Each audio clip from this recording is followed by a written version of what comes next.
وہ محفوظ کر لیا گیا. لیکن یہ ٹھنڈی ہوا کا جھونکا جو ہے وہ ملک شہزاد احمد صاحب کی جانب سے آیا. جبکہ قاضی فائز عیسیٰ صاحب کا جہاں تک تعلق ہے، قاضی فائز عیسیٰ صاحب نے اس ملک میں انسانی، سیاسی، سماجی اور ہر قسم کے حقوق کو روندنے والی اس سرکار اور اس سرکار کی پشت پر بیٹھنے والے اداروں کا مکمل دفاع کیا. اگر جان بوجھ کے نہیں کیا تو بہرحال ان کے فیصلوں میں یہ جو ہے وہ یہ دفاع ضرور نظر آتا ہے. اب ان کا امتحان شروع یہ ہوا کہ سائفر کیس میں عمران خان اور شاہ محمود قریشی صاحب کی جو بریت ہوئی ہے اس کو چیلنج کیا ایف آئی اے نے، اور ایف آئی اے نے وفاقی حکومت کے ذریعے یہ اپیل دائر کر دی ہے. اور پھر جلد بازی دیکھیں اس میں ایف آئی اے کو کتنی تھی، اور شاید قاضی فائز عیسیٰ صاحب سے فیصلہ کرانے کا ان کا دل چاہ رہا ہوگا کہ ابھی تفصیلی فیصلہ نہیں آیا اسلام آباد ہائی کورٹ کا، لیکن جو شارٹ آرڈر تھا اس شارٹ آرڈر کو بیس بنا کر اپیل جو ہے وہ عمران خان اور شاہ محمود قریشی صاحب کی بریت کے خلاف جو ہے وہ دائر کر دی گئی ہے. اور اب قاضی صاحب کا امتحان شروع ہو گیا. ایک تو یہ اپیل دائر کی گئی، اور دوسرا جو ہے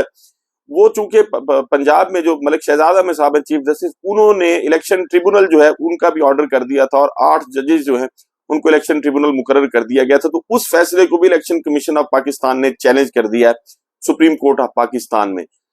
ارشد شریف صاحب کا کیس جو ہے وہ 1 سال ہو گیا، مطیع اللہ جان کی عدالت میں درخواست کے باوجود اس کیس کو نہیں سنا گیا. سویلینز کا ملٹری ٹرائل کے حوالے سے وہ کیس جو ہے اکتوبر سے شاید اب تک پینڈنگ آ رہا ہے، اس کو نہیں سنا گیا. 9 مئی کے واقعات کی جوڈیشل کمیشن کی تشکیل کی پیٹیشن جو ہے پاکستان تحریک انصاف کی جانب سے کی گئی، بلکہ اس دن جب یہ نیب ترامیم مطلب والا کیس تھا اور عمران خان صاحب کو اس میں لیا گیا تھا ویڈیو لنک کے ذریعے، تو انہوں نے بھی بات کی تھی کہ جی ہمارا معاملہ یہ بھی آپ کے پاس زیر سماعت ہے. اور 8 فروری کے انتخابات کے حوالے سے جو ڈاکہ ڈالا گیا ہے پاکستان کے عوام کے بنیادی جمہوری حقوق پر، اس کی بھی اپیل جو ہے اس کی پیٹیشن بھی زیر سماعت ہے. لیکن قاضی فائز عیسیٰ صاحب نے ان کیسز کو نہیں سنا. ہاں اگر سنا تو الیکشن کمیشن آف پاکستان جب پشاور ہائی کورٹ نے بلے کا نشان پاکستان تحریک انصاف کو واپس کیا تھا تو الیکشن کمیشن جو ہے وہ بھاگ کے آیا تھا سپریم کورٹ آف پاکستان میں، اور بلے کا جو ہے وہ فیصلہ بھی کر دیا گیا تھا، پاکستان تحریک انصاف سے بلہ چھین لیا گیا تھا. تو اب عمران خان صاحب اور شاہ محمود قریشی صاحب کی بریت چونکہ چیلنج کر دی گئی ہے سپریم کورٹ آف پاکستان میں، اب دیکھتے ہیں کہ سپریم کورٹ آف پاکستان اس میں کیا کرتی ہے. یا تو پاکستان میں جو باقی کیسز اور خصوصاً پاکستان تحریک انصاف کے کیسز جس طرح سے لٹکائے گئے ہیں، اگر تو اسی طرح ڈیل کیا جاتا ہے پھر بھی ٹھیک ہے. اگر اس پہ جو ہے وہ سماعت میں زیادہ سے زیادہ تیزی دکھانے کی کوشش کی جاتی ہے تو پھر بہرحال سپریم کورٹ کی جو کریڈیبلٹی اور ساکھ ہے، ریپوٹیشن ہے، اس پر سوالیہ نشان ہوگا. اور ہم تو کم از کم ضرور یہ سوالیہ نشان اٹھائیں گے، کیونکہ پاکستان میں جو کچھ ہو رہا ہے. قاضی فائز عیسیٰ صاحب ایک طرف تو کہتے ہیں کہ جی میرے دور میں کوئی مداخلت نہیں ہوئی، لیکن قاضی فائز عیسیٰ صاحب کے دور میں ہی 6 اسلام آباد کے ججز نے خط لکھا، باقی ہائی کورٹ سے بھی ایسے خط آئے، ججز کی جانب سے بھی خط لکھے گئے. اور ریسنٹ ایک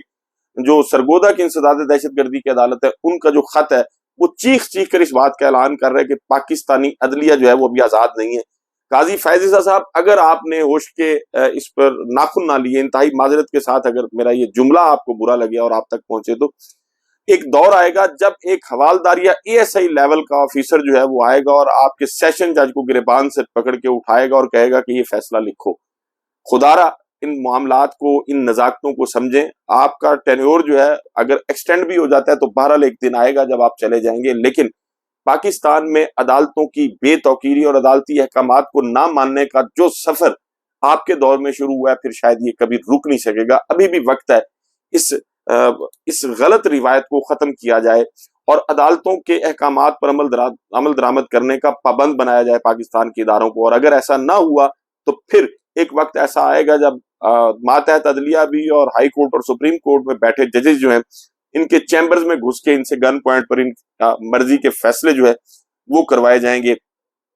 آپ بھلے کہتے رہیں کہ آپ کے دور میں مداخلت نہیں ہوئی، لیکن جو مداخلت ہوئی ہے اور جس ادارے کی جانب سے ہوئی ہے پورے پاکستان کو نہیں پوری دنیا کو پتہ ہے. اور مجھے بھی پتہ ہے کہ پاکستان کی جو اسٹیبلشمنٹ ہے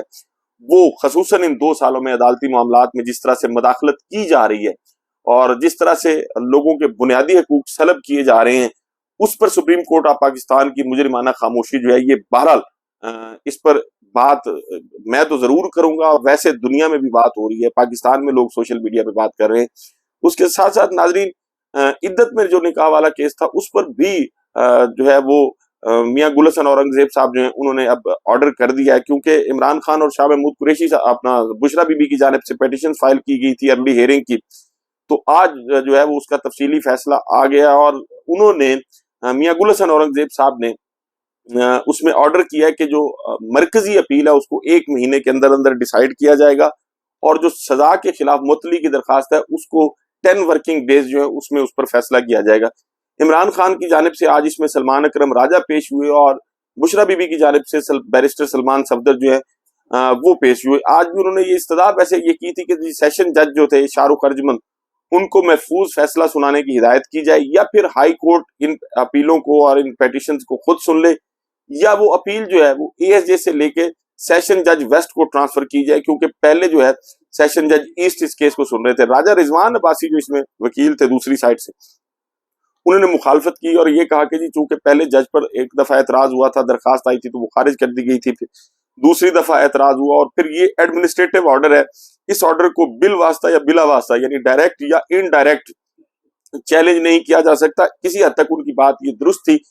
کیس ٹرانسفر کی اپلیکیشن یقیناً ہائی کورٹ میں کی جا سکتی ہے، لیکن ہائی کورٹ کو یہ نہیں کہا جا سکتا کہ جی آپ اس جج کو جو ہے اس سے کیس اٹھا کے اس کو دے دیں۔ آپ کو اگر کسی جج سے کوئی شکایت ہے، یا کسی جج کا طریقہ کار آپ کو لگتا ہے کہ قانون اور انصاف کے مطابق نہیں کر رہے وہ اپنی عدالت میں جو کچھ کر رہے ہیں عدالتی معاملات میں، تو آپ اس جج کے جو ہے اس سے کیس ٹرانسفر کرنے کی یقیناً استدعا کر سکتے ہیں ہائی کورٹ سے، لیکن یہ نہیں کہا جا سکتا کہ جی اس کیس کو اس عدالت سے اس عدالت میں شفٹ کر دیا جائے۔ یہ پک اینڈ چوز جو ہے یہ بہرحال نہیں ہوتی، لیکن اب اس میں چونکہ اسلام آباد ہائی کورٹ نے فیصلہ کر دیا کہ جو سزا معطلی ہے اس پر 10 دن میں فیصلہ کیا جائے، اور جو مرکزی اپیل ہے اس کو 1 مہینے کے اندر اندر جو ہے وہ ڈیسائیڈ کر دیا جائے۔ یہ ساری باتیں اپنی جگہ پہ، اور پاکستان تحریک انصاف نے تو چونکہ اب یہ خوف کے بت توڑنے کا اعلان بھی کیا تھا، اور بڑا کھل کھلا کے انہوں نے اسٹیبلشمنٹ کی مخالفت کرنے کی جرات بھی کی تھی عمران خان صاحب نے، تو انہوں نے بہرحال اس کے اثرات اور اس کے جو کانسیکوینسز ہے وہ فیس کرنے تھے، لیکن صحافی حضرات جو ہیں وہ بھی اسی طرح سے فیس کر رہے ہیں۔ ناظرین، عمران ریاض صاحب جو حج پر جا رہے تھے اور اسلام آباد ہائی کورٹ کے چیف جسٹس کی اجازت سے جا رہے تھے، ان کو پرسوں گرفتار کر لیا گیا تھا ایئرپورٹ سے، اور بڑا توہین آمیز انداز میں ان کو گرفتار کیا گیا، تشدد بھی کیا صحافیوں پہ پولیس نے، کیمرے بھی چھینے، موبائل بھی چھینے، تو ایک جھوٹا اور قطعی بے بنیاد سٹوپڈ قسم کا الزام لگا کے عدالت سے ان کا 1 دن کا ریمانڈ لیا گیا تھا، اور آج جب ان کو پیش کیا گیا اس ریمانڈ میں تو الٹیمیٹلی وہی ہوا جو اس کیس میں ہونا تھا کہ ڈسچارج کر دیا مجسٹریٹ صاحب نے آرگومنٹ سننے کے بعد۔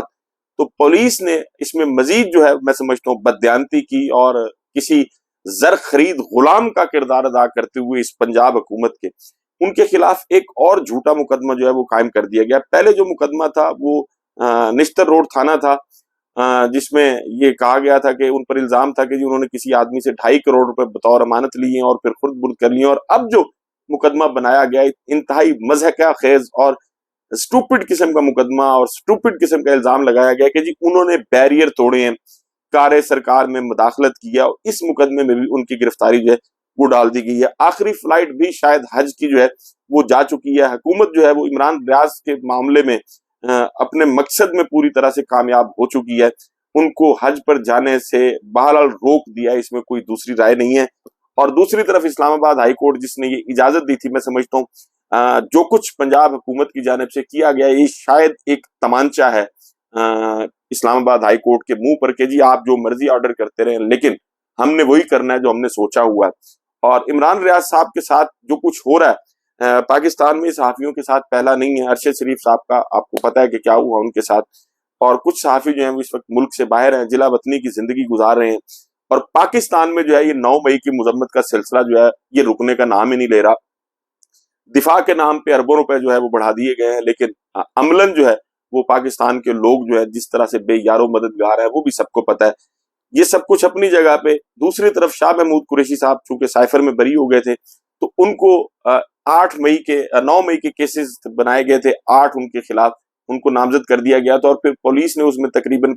8-10 دن کا ریمانڈ بھی لیا تھا، اور آج پھر جسمانی ریمانڈ کی استدعا کی گئی تھی، لیکن انسداد دہشت گردی کی عدالت سے پولیس کی جانب سے جو ریمانڈ کی استدعا تھی جسمانی ریمانڈ کی وہ مسترد کر دی گئی ہے، اور ان کو بہرحال جوڈیشل پر جو ہے وہ بھیجنے کا حکم، یعنی جیل بھیجنے کا حکم جو ہے وہ عدالت کی جانب سے جاری کر دیا گیا۔ اگر تو آج شاہ محمود قریشی صاحب کی بیل اپلیکیشنز فائل ہو جاتی ہیں پھر بھی ریکارڈ پیش نہیں کیا جائے گا, روڑے اٹکائے جائیں گے. لیکن اب امکانات پیدا ہو گئے شاہ محمود قریشی صاحب کی رہائی کے, کیونکہ جس دن یہ مقدمات تھے اس دن مقدمات درج کیے گئے, اس دن شاہ محمود قریشی صاحب نے وہ کراچی میں تھے, وہ لاہور میں یا اسلام آباد یا پنڈی میں تھے ہی نہیں. اور ایک اور پاکستان تحریک انصاف کو کامیابی یہ بھی ہوئی ہے کہ پاکستان تحریک انصاف کا مرکزی دفتر جو ہے اسلام آباد میں وہ ڈی سیل کر دیا گیا ہے. پہلے بھی آرڈر کیا گیا تھا لیکن اسلام آباد انتظامیہ کی جانب سے اس آفس کو ڈی سیل نہیں کیا گیا تھا. لیکن اب جو اسلام آباد ہائی کورٹ کے جج ہیں سردار اعجاز اسحاق صاحب, انہوں نے بیلف مقرر کیا تھا اور بیلف نے خود جا کے پاکستان تحریک انصاف کا جو مرکزی دفتر ہے, سیکریٹریٹ ہے, اس کو ڈی سیل کیا. لیکن آپ ظلم دیکھیں کہ سی ڈی اے کے ساتھ معاملہ تھا پاکستان تحریک انصاف کا, اگر کوئی تھا بھی تو, لیکن بجلی منقطع کر دی گئی ہے وابڈا کی جانب سے. اس کے باوجود کہ پاکستان تحریک انصاف جو ہے وہ نادہندہ نہیں ہے وابڈا کی, بل جو ہے وہ بھی جمع ہے, لیکن اس کے باوجود بجلی منقطع کر دی گئی ہے. تو یہ ساری چیزیں جو ہیں یہ پاکستان میں بیٹھے ہوئے طاقتوروں کو بری طرح سے ایکسپوز کر رہی ہیں. ویسے تو پہلے سے بھی ایکسپوز ہے, یہ نہیں ہے کہ پہلے ایکسپوز نہیں تھے, لیکن اب جتنی بری طرح یہ ایکسپوز ہو رہے ہیں, اور جو تھوڑی بہت رہی سہی محبت تھی دلوں میں, احترام تھا, وہ تو ختم ہو گیا تھا, اور اب جو ہے وہ نفرت میں اضافہ ہو رہا ہے. خدا را اس نفرت میں اضافے کو روکیں. آپ مان جائیں کہ سیاسی معاملات میں آپ صفر ہیں. اڈیالہ جیل میں بیٹھا ہوا جو شخص ہے جا کے اس سے معافی مانگیں اور اس کو کہیں کہ جی ہم آپ کا مینڈیٹ بھی واپس کرتے ہیں, آئیں اور آ کے سیاست کریں. جب تک آپ یہ نہیں کریں گے ایک وقت آئے گا جب شاید آپ کو اس ملک میں کوئی ایسا شخص بھی نہیں ملے گا جو آپ کو پانی پلا کے راضی ہو. ناظرین, آپ سے ملاقات ہوگی اگلی ویڈیو میں. اپنا اور اپنے ارد گرد کے لوگوں کا بہت خیال رکھیے گا. اللہ حافظ.